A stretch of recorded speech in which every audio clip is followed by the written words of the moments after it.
ವೈಜುವ ಕರ್ನಾಟಕ ರಸ್ತೆ ಸಾರಿಗೆ ಸಂಸ್ಥೆಯಲ್ಲಿ ಖಾಲಿ ಇರುವ ಚಾಲಕ ನಿರ್ವಾಹಕ ಹುದ್ದೆಗಳನ್ನು ಪೂರ್ಣ ಪ್ರಮಾಣದಲ್ಲಿ ಭರ್ತಿ ಮಾಡುವಂತೆ ಆಗ್ರಹಿಸಿ ಉದ್ಯೋಗ ಆಕಾಂಕ್ಷಿಗಳು ಕೇಂದ್ರ ಕಚೇರಿಯಲ್ಲಿ ವ್ಯವಸ್ಥಾಪಕ ನಿರ್ದೇಶಕಿ ಪ್ರಿಯಾಂಕಾ ಎಂ ಅವರಿಗೆ ಮನವಿ ಸಲ್ಲಿಸಿದ್ರು.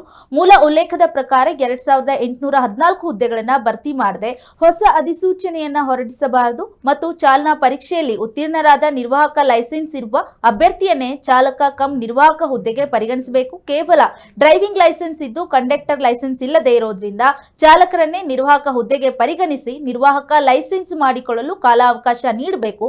ಹಾಗೇನಾದರೂ ಹೊಸ ಆದೇಶ ಮಾಡಿದ ಪಕ್ಷದಲ್ಲಿ ಹೋರಾಟ ತೀವ್ರಗೊಳಿಸಲಾಗುವುದು ಅಂತ ಎಚ್ಚರಿಕೆ ನೀಡಿದ್ದಾರೆ.